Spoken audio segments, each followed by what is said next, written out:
Hello विद्यार्थियों, हमने इसके पहले हम लोग इस वीडियो के माध्यम से जाने थे कि 2023 में आने वाला और कौन कौन से ऐसे प्रश्न हैं जो संभावित हैं। तो उनको आज लेकर के हम इस वीडियो के माध्यम से आप लोग के सामने रख रहे हैं। आप लोग इस वीडियो को शुरू से अंत तक देखते रहिए कि किस तरह का 2023 में क्वेश्चन आने जा रहा और किस तरह के उसका सोल्व और आंसर हम लोग देंगे। तो फर्स्ट क्वेश्चन यहाँ पे दिया जा रहा है कि 3537641 की माध्यिका इसमें से कौन सा है। माध्यिका निकालने का एक फार्मूला है, आप लोग को फार्मूला के माध्यम से दिया जा रहा है। n+1/2 होता है। n+1/2 यानी कि n की संख्या इसमें कितनी है। n की संख्या को हम देखते हैं तो पता चलता है 1 2 3 4 5 6 7। n की संख्या 7 है, यानी कि n की संख्या 7 के जगह n की संख्या 7 लिखेंगे, +1 है 1 दे देंगे, अपॉन में 2 दे देंगे। 7 और 1 कितना होता है, 8 होता है। 8 में 2 से डिवाइड करेंगे, 2 से जब 8 में डिवाइड करेंगे तो 4 आता है। यानी कि इसका जब माध्यिका निकालते हैं तो माध्यिका के लिए फार्मूला जब बैठाते हैं तो फार्मूला के माध्यम से यानी कि इसका माध्यिका 4 आया। इसलिए इसका सही जवाब आपको मिलेगा अगर ऑप्शन देता है 1, ए में 1, बी में 2, सी में 3 और डी में 4, तो इसका सही जवाब यानी कि सही उत्तर आपका 4 है। इसलिए इसका सही सटीक और आंसर इसका 4 ही आएगा। तो इसका माध्यिका कितना निकलेगा, 4। अब हम लोग नेक्स्ट क्वेश्चन की ओर ध्यान देते हैं। नेक्स्ट क्वेश्चन में क्या है, आपको समांतर माध्य से दिया गया है। समांतर माध्य में एक और क्वेश्चन है कि पूछा जाता है कि 13 और 19 के बीच समांतर माध्य क्या है। 13 और 19 के बीच समांतर माध्य क्या है। तो समांतर माध्य के लिए बस वही फार्मूला है, क्या करना है कि जितना भी संख्या दिया हुआ रहता है दोनों संख्याओं को जोड़ करके और उसमें 2 से विभाजित करना रहता है। यहाँ पे संख्या कितना दिया हुआ है, 13 और 19, तो 13 और 19 को जोड़ देना है, 13 + 19 और 2 से विभाजित कर देना है। 13 19 को जोड़ते हैं तो कितना आएगा, 9 3 12 के 2, 2 1 3 32, 32/2, 2 से विभाजित करते हैं तो यह विभाजित संख्या 16 आता है। इसलिए 13 19 के बीच जो समांतर माध्य है वह कितना प्राप्त हो रहा, 16। इसलिए इसका सही उत्तर 16 होगा। अगर आपको ऑप्शन में दिया रहता है ए में 5, बी में 10, सी में 16 और डी में 18, तो इसका सही जवाब आपको लगाना पड़ेगा 16 है, यानी कि 16 है। लेकिन 16 कैसे आया, आप लोग इस वीडियो को देखिए सही तरीके से कि पहले जो 2 संख्या हैं दोनों संख्याओं को आपस में जोड़ देना है। जोड़ करके दोनों संख्याओं को 2 से जब विभाजित करते हैं 13 + 19/2 को, तो 2 से विभाजित जो ही करते हैं तो 32 को 2 से विभाजित करेंगे तो 16 प्राप्त होता है। इस तरह से हम लोग समांतर माध्य निकाल सकते हैं। इसी तरह से आपको अब नेक्स्ट क्वेश्चन मोड यानी कि बहुलक से पूछा जा रहा। बहुलक को इंग्लिश में मोड भी बोलते हैं, है ना। और आप लोग को मोड से एक क्वेश्चन दिया जा रहा। मोड में क्या करना है, देखिए आप लोग यहाँ पे एक क्वेश्चन के माध्यम से आपको हम बताने जा रहे हैं आसान तरीका कि किस तरह से हम बहुलक निकालते हैं। तो यहाँ पे एक क्वेश्चन लिया गया है। क्वेश्चन है 2 6 4 5 0 2 1 3 2 का बहुलक क्या है। इसमें देखिए भिन्न भिन्न तरह के यानी कि अंक दिए हुए हैं, जैसे 2 भी है, 6 भी है, 4 भी है, 5 भी है, 0 भी है, यानी कि अलग अलग तरह के अंक हैं। लेकिन सबको हमें देखना है कि यहाँ पे जो 2 है, 2 कितना बार लिखा गया है। तो 2 को हम देखते हैं कि 2 की संख्या 1 2 3, यानी कि 2 की संख्या यहाँ पे 3 है। इसी तरह से देखते हैं कि 6 की संख्या कितना है, इसको हम निकाल के देखेंगे। 6 की संख्या निकालते हैं तो 6 की संख्या 1 प्राप्त होता है, केवल एक ही जगह है, यानी कि 6 की संख्या 1। इसी तरह से हम 4 की संख्या देखते हैं कि 4 की संख्या कितना है, तो 4 की संख्या भी देखते हैं तो कितना मिलता है, 4 एक ही लिखा गया है, यानी कि एक है 4 की संख्या। उसी तरह से हम 5 की संख्या को देखेंगे कि 5 की संख्या है कितना, तो 5 की संख्या भी केवल एक नज़र आ रहा, इसलिए 5 की संख्या एक लिया। इसी तरह से 0 की संख्या देखेंगे कि यहाँ पे 0 की संख्या कितना है, तो 0 की संख्या भी एक है। इसी तरह से हम लोग 2 की संख्या को देखेंगे तो 2 की संख्या हमको निकल चुका है, 2 की संख्या हमें निकल चुका है कि कितना है, 2 की संख्या 3 है, इसलिए 2 की संख्या 3 लिखा हुआ है, उसको हम छोड़ देंगे। हम 1 की संख्या देखेंगे कि 1 की संख्या अभी तक नहीं आया है, इसलिए 1 की संख्या निकालेंगे। 1 की संख्या हमें 1 प्राप्त हो रहा है, यानी कि 1 लिखा हुआ है। 3 का हो गया, 2 का भी, 2 का नहीं हुआ। 2 की संख्या यानी कि पहले लिखा हुआ था स्टार्टिंग में कि 2 की संख्या 3 है, यानी कि सब प्रकार की संख्या हमने देख लिया। अब हम लोग टोटल देखते हैं कि कै गो संख्या है, यहाँ पे गिन सकते हैं 1 2 3 4 5 और 3 8। यहाँ पर भी आपको संख्या मिला लेना होगा कि यहाँ पे आप लोग को बहुलक में कितने तरह के संख्या दिए हैं, टोटल संख्या कितना है। तो 1 2 3 4 5 6 7 8 9, यहाँ पे 9 संख्या हैं। तो इसमें अब हम लोग देखते हैं कि इसमें जो सबसे अधिक संख्या किसकी है।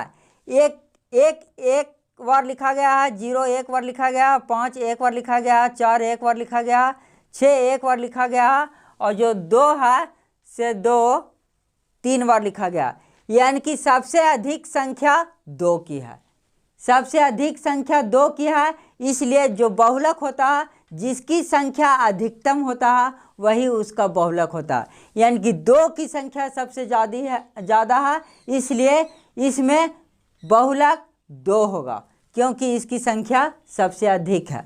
सब संख्या 1 की संख्या 1 है, 0 की संख्या 1 है, 5 की संख्या 1 है, 4 की संख्या 1 है, 6 की संख्या 1 है, लेकिन 2 की संख्या अधिक है, इसलिए इसका बहुलक 2 होगा। सही उत्तर 2 है।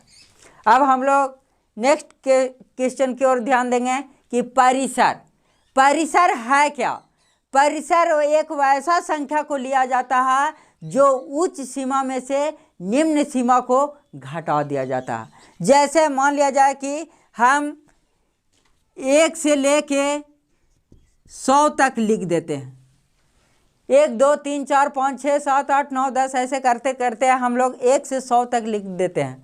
तो अगर कोई पूछ दिया जाए कि 1 से 100 के बीच का परिसर क्या होगा, तो परिसर निकालने के लिए बस यही करते हैं कि जो सबसे अधिक संख्या है, अधिक संख्या में से जो निम्न संख्या, जो कम की संख्या है, उसको केवल घटा देते हैं। तो अधिक संख्या यहाँ से लेते हैं कि 1 से 100 के बीच अधिक संख्या यानी कि 100 लिया गया है, 100 तक पहुँचाया गया है। लेकिन सबसे छोटी संख्या इसमें 1 से स्टार्ट किया गया है, इसलिए 1 है, तो 100 में से 1 घटा लेंगे, यानी कि 99 बचता है। इसी तरह से यहाँ पे जो कुछ अंक दिए गए हैं, उनमें अंकों को देखेंगे कि यहाँ पे सबसे अधिकतम संख्या है कितना। जैसे देख रहे हैं 8 है, 6 है, 12 है, 4 है, 13 है, 20 है, 7 है, 2 है, 3 है, 3 है, 10 है। इसमें सबसे अधिकतम संख्या को देखते हैं तो सबसे अधिकतम संख्या 20 नजर आ रहा, इसलिए सबसे अधिकतम संख्या को हम यहाँ पे लिखेंगे कि सबसे अधिकतम संख्या 20 है,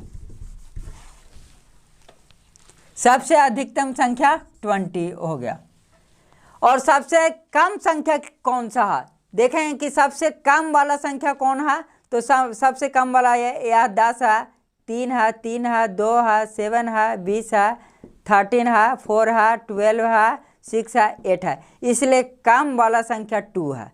सबसे अधिक वाला संख्या 20 और सबसे कम वाला संख्या 2 है। तो 20 में से 2 को हम घटा देंगे, क्योंकि फार्मूला बताता है परिसर बराबर फार्मूला होता है, परिसर बराबर फार्मूला होता है कि उच्च सीमा माइनस निम्न सीमा,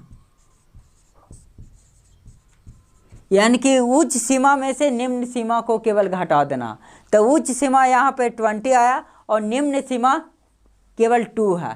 तो 20 में से 2 जैसे ही घटाते हैं वैसे ही हमको 18 प्राप्त होता है, 18, इसलिए इसका जो परिसर होगा वह 18 होगा। अतः अगर आपको ऑप्शन भी दे दिया जाता है कि इसमें ऑप्शन कौन सा होगा, तो ऑप्शन को हम तभी बता सकते हैं जब हमें इसका सूत्र यानी कि फार्मूला याद रहेगा।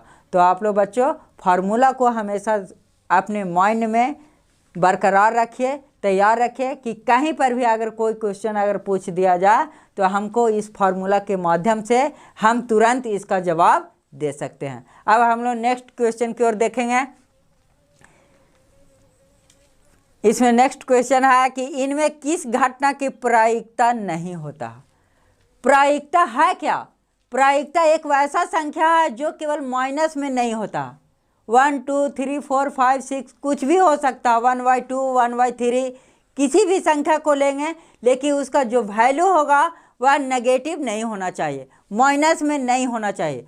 जिसकी संख्या माइनस में रहता है उसका प्रायिकता नहीं होता, लेकिन जो संख्या नेगेटिव में नहीं होता, माइनस में नहीं होता है, उसका प्रायिकता होता है। जैसे यहाँ पे कुछ अंक दिए जा रहे हैं, इनमें से किस घटना की प्रायिकता नहीं होता? 1 जो है से पॉजिटिव नंबर में है, यानी कि एक का जो साइन है वह प्लस में है। 0.1 भी है वह प्लस में है, लेकिन जो यहाँ पर 7 है वह 7 माइनस में है। तो हमने अभी आपको बताया कि जिसका साइन यानी कि माइनस में होता है, नेगेटिव होता है, उसका यानी कि प्रायिकता नहीं होता, उसका वैल्यू नहीं होता। इसलिए यहाँ पर इस घटना की प्रायिकता जो माइनस में 7 है वह 7 इन तीनों अंकों से भिन्न है। पहला अंक में 1 है, बी में 0.1 है, सी में -7 है और डी में 0.2 है। लेकिन सी में देख रहे हैं कि जो इसमें जो माइनस है वह माइनस की प्रायिकता नहीं होता, अतः इसका सही उत्तर -7 होगा।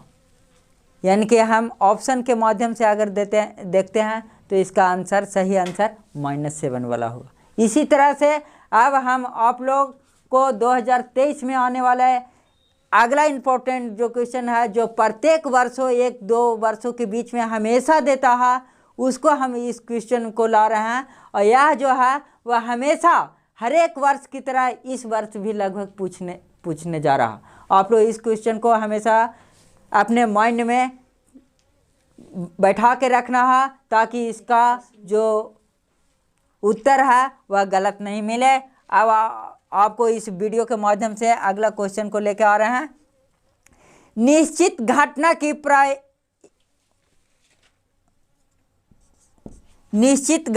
प्रायिकता होती है। निश्चित घटना की प्रायिकता जब भी होगा तो उसका वैल्यू 1 होता है। यह आपको याद रखना, हमेशा याद रखना, हमेशा मेमोरी में एकदम भर के रखना है कि इस घटना की निश्चित घटना की जो प्रायिकता होगा हमेशा एक ही होता है, दूसरा अंक नहीं होगा। कितना भी अंक दे दे, 1 2 5 10 100 200 कितना हो अगर अंक देगा, लेकिन निश्चित घटना की प्रायिकता 1 होता। जो हमेशा माइंड में बना के रखना है कि निश्चित घटना की प्रायिकता 1 से अधिक नहीं होगा, 1 से कम भी नहीं होगा, 1 को माइनस में भी नहीं लिखा जा सकता। इसलिए इसका सही उत्तर 1 होगा। इसलिए निश्चित घटना की प्रायिकता 1 ही माना जाता। अब हम आप लोग को एक इम्पोर्टेंट क्वेश्चन को लाते हैं कि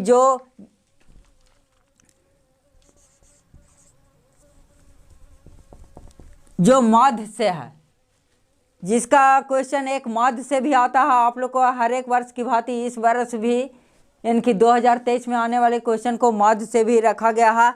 इसमें देखिए एक सिंपल सा क्वेश्चन आप लोग को मिलेगा, इसको आपको सोल्व करके एग्जाम्पल के माध्यम से यहाँ पर बताया जा रहा है। संख्याओं 1 2 3 ... n, यानी कि 1 से लिखने के लिए स्टार्ट किया है और n तक गया है, यानी कि इसका कोई सीमा नहीं है कि कहाँ तक गया है। तो इस संख्या का माध्य निकालने के लिए हम क्या करेंगे? जैसे n तक लिखा गया है तो टोटल नंबर यहाँ तक के n है। टोटल नंबर जैसे मान लिया जाए कि 100 तक गया है तो टोटल संख्या कितना हुआ? 100। उसी तरह से अगर n तक लिखेंगे तो टोटल नंबर कितना होगा? n होगा, क्योंकि 1 से स्टार्ट किया गया है और n तक लिखा गया। इसलिए टोटल नंबर यहाँ पे n है। तो माध्य बराबर भी फॉर्मूला होता है कि कुल संख्या बटा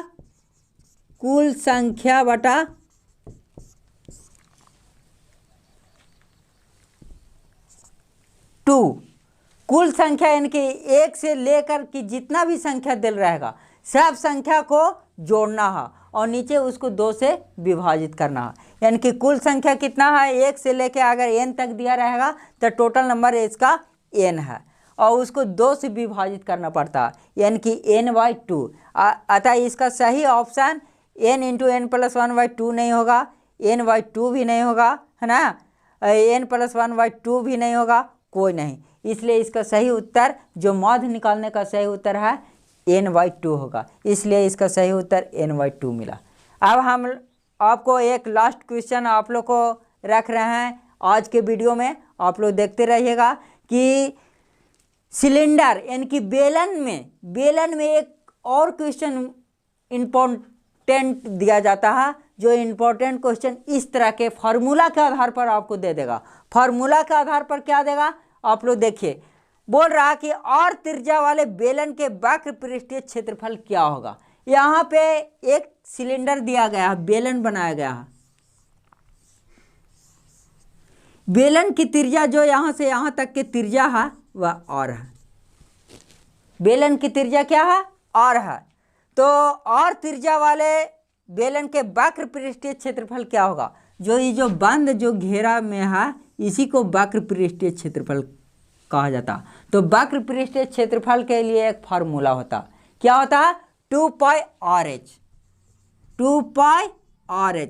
इसका पृष्ठीय क्षेत्रफल अगर निकालना है तो 2πRh से अगर सोल्व करते हैं तो वक्र पृष्ठीय क्षेत्रफल तुरंत पता चल जाता। लेकिन हाँ, वक्र पृष्ठीय क्षेत्रफल के लिए हमको यानी कि इसका सिलेंडर के ऊंचाई भी दिया होना चाहिए। अगर सिलेंडर का अगर ऊंचाई नहीं रहेगा, केवल त्रिज्या रहेगा, तो वक्र पृष्ठीय क्षेत्रफल हम नहीं निकाल सकते हैं। लेकिन यहाँ पे वक्र पृष्ठीय क्षेत्रफल निकालना नहीं है, केवल कह रहा कि और त्रिज्या वाले बेलन के वक्र पृष्ठीय क्षेत्रफल क्या होगा, इसके लिए एक फार्मूला लिखना है। तो फार्मूला में आपको दिया जा रहा है 2πRh, यानी कि वक्र पृष्ठीय क्षेत्रफल को प्रमुख फार्मूला 2πRh। हेलो स्टूडेंट, हम लोग एक बार दोबारा इन क्वेश्चन को रखेंगे कि संख्या 1 2 3 n तक की संख्या का माध्य निकालना है ना। तो n तक की संख्या के माध्य निकालने के लिए हम लोग फार्मूला को लगाते हैं कि टोटल संख्या जितना है संख्या को जोड़ करके उसमें से एक अलग से जोड़ा जाता है। यानी कि टोटल संख्या निकालने के लिए n है, यहाँ पे 1 से n तक लिखा गया है, इसलिए n से n तक की संख्या n है। तो n प्लस 1/2 यानी कि टोटल संख्या के जोड़ करके उसमें 1 ऐड करके और 2 से डिवाइड करेंगे तब उसका आंसर आता है। इसलिए इसका आंसर सही आंसर ऑप्शन को अगर चुनते हैं तो n/2 यहाँ पे नहीं होगा, क्योंकि n/2 केवल जोड़ करके और 2 से भागा करने के लिए वह माध्यिका का है, माध्य का नहीं है, इसलिए यहाँ पे माध्य दिया गया। माध्यिका अगर रहता तो n/2 हो जाता, लेकिन अगर माध्य निकालना है तो माध्य के लिए n प्लस 1/2 फार्मूला है। आप लोग थोड़ा सा इन बातों पर ध्यान दीजिएगा कि माध्य और माध्यिका में थोड़ा सा डिफरेंस रहता है, यहाँ पर भी थोड़ा सा डिफरेंस है, इसलिए इसका सही उत्तर n प्लस 1/2 होगा। क्वेश्चन 9 की ओर चलते हैं। 8 तक के पहले वीडियो में आप लोग को दिखाया गया था, बताया गया था कि किस तरह से आप लोग को क्वेश्चन को सॉल्व करना है, एग्जाम्पल के साथ आप लोग को दिखाया गया था। अब हम आप लोग को अगले क्वेश्चन के माध्यम से एक और क्वेश्चन है जो 2023 में इम्पोर्टेंट माना गया है, हम लोग देखेंगे। 9 क्वेश्चन है, वर्ग के विकर्ण 16√2 सेंटीमीटर है, तो वर्ग की भुजा की लंबाई क्या होगी। तो इसे हम पहले सोल्व करके देख लेंगे कि सोल्व कैसे होता है। तो वर्ग के विकर्ण बराबर फार्मूला है, वर्ग के विकर्ण बराबर फार्मूला होता है √2a। a का वैल्यू यहाँ पे a का मतलब होता है कि भुजा, इसकी भुजा क्या है। तो वर्ग के विकर्ण यहाँ पर दिया हुआ है 16√2 इक्वल टू √2 इंटू a। √2 से √2 कैंसिल हो गया, 16 बराबर a। इसलिए वर्ग की भुजा की लंबाई यहाँ पे कितना आया, 16 होगा। इसलिए वर्ग के भुजा की लंबाई यहाँ पे क्या लिया जाएगा, और सही आंसर आपको 16 प्राप्त हुआ। इसी तरह से हम लोग अब आपको यानी कि सर्किल से संबंधित एक और क्वेश्चन है, सर्किल से संबंधित क्वेश्चन में चलेंगे। बोल रहा कि दो वृत्तों के त्रिज्याओं का अनुपात, दो गो वृत्त है, दो गो वृत्त के त्रिज्या का जो अनुपात है, एक के 3 है और एक के 4 है।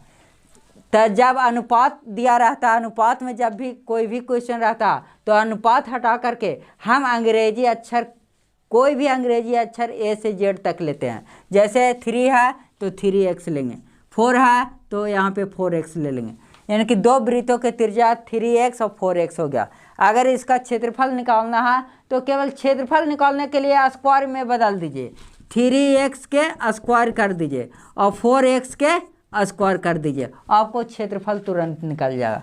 क्षेत्रफल निकालने का एक सिंपल फार्मूला है कि जितना त्रिज्या दिया गया है उसी के केवल स्क्वायर कर दीजिए, आपको सटीक आंसर मिल जाएगा। तो 3x के स्क्वायर करेंगे तो 3 3 जा 9, 9x स्क्वायर हो जाएगा, और यहाँ 4 के स्क्वायर करेंगे 4 4 जा 16, x स्क्वायर हो जाएगा। x स्क्वायर से x स्क्वायर कैंसिल हो गया, यानी कि 9/16 बचा, यानी कि 9:16। इस तरह से इसका सही आंसर यानी कि दो वृत्तों के त्रिज्याओं का अनुपात 3:4 है, तो उसका क्षेत्रफल का अनुपात जब भी होगा तो 9:16 होगा, जो सही आंसर है।